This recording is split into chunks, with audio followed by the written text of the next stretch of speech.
현장 특파원 리포트 시간입니다. 한국경제신문 김현석 뉴욕 특파원 연결되어 있습니다. 먼저 밤사이 나온 파월 연준 의장의 발언들 중에서 우리 투자자분들이 눈여겨봐야 할 부분들 어떤 것들이 있을까요? 네, 미국 시간으로 오후 2시에 월스트저널과의 인터뷰를 가졌는데요. 그동안은 사실 그동안 대부분 해왔던 발언하고 비슷한 발언을 했습니다.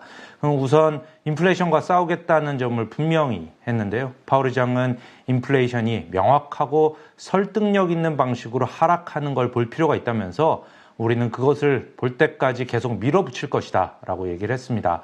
그러면서 인플레이션 하락을 보지 못한다면 우리는 금융 여건을 더욱 긴축시키기 위해서 공격적으로 움직이는 것을 고려할 것이라면서 그게 광범위하게 이해되는 중립금리 수준을 넘어서는 것을 포함한다면 우리는 주저하지 않겠다 이렇게 말을 했습니다. 그는 물가 안정을 회복하는 데는 약간의 고통이 있을 수 있다 이렇게 설명을 했는데요. 실업률이 몇 틱만 상승을 한다면 여전히 강력한 노동시장을 보유하고 있을 것이라고 덧붙였습니다. 파월 의장은 경제 연착륙과 관련해서도 그럴듯한 길이 있고 도전적일 것이겠지만 연착륙을 달성하기 위해 최선을 다할 것이다 이렇게 밝혔습니다. 그는 소프트 랜딩이 아니라 최근에 소프티시 랜딩이라고 부르는 데 대해서는 연착륙에는 여러 가지 그럴듯한 길이 있을 수 있으며 그 과정이 약간 울퉁불퉁할 수 있다라고 설명을 했습니다. 파월 의장은 또 6월과 7월 두 번의 회의에서 50bp를 인상하는 방안을 다시 언급하면서 경제가 우리가 기대한 대로 움직인다면 50bp 인상이 테이블 위에 놓이게 될 것이다 이렇게 밝혔습니다. 그는 또 좀 더 빨리 금리를 올리는 게 더 나았을 것이라고 말하기도 했습니다.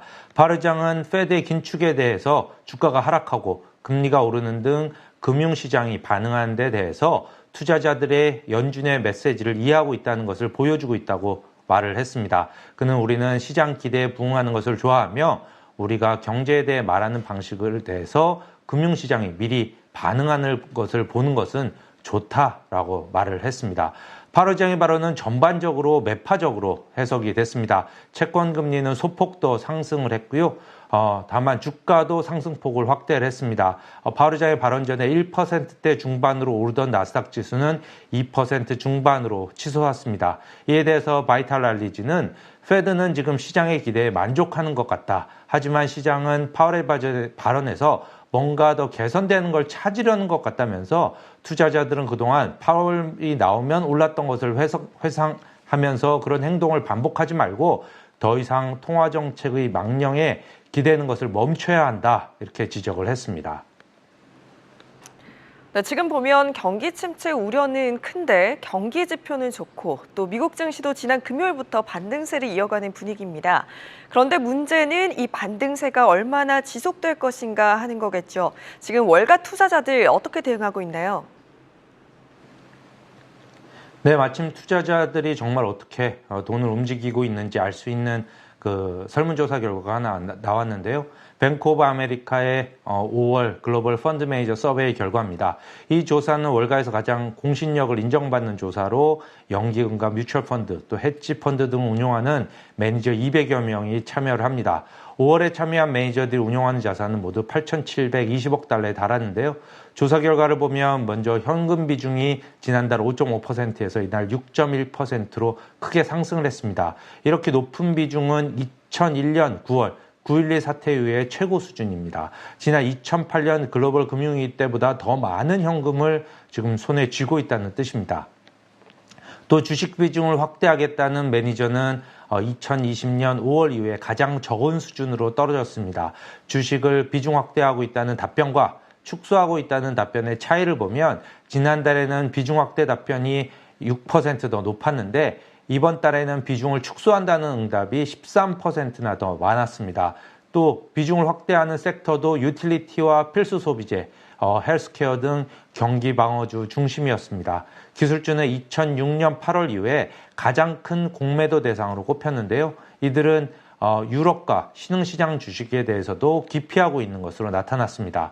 투자자들은 가장 큰 위험으로 매파적인 중앙은행을 꼽았습니다. 31%가 그렇게 답을 했고요. 이어서 글로벌 경기 침체와 인플레이션, 러시아의 우크라이나 침공 등이 뒤를 이었습니다.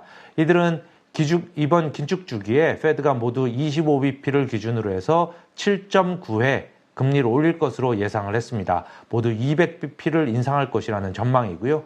이는 지난달 7.4회 인상했던 것보다 더 늘어난 것입니다.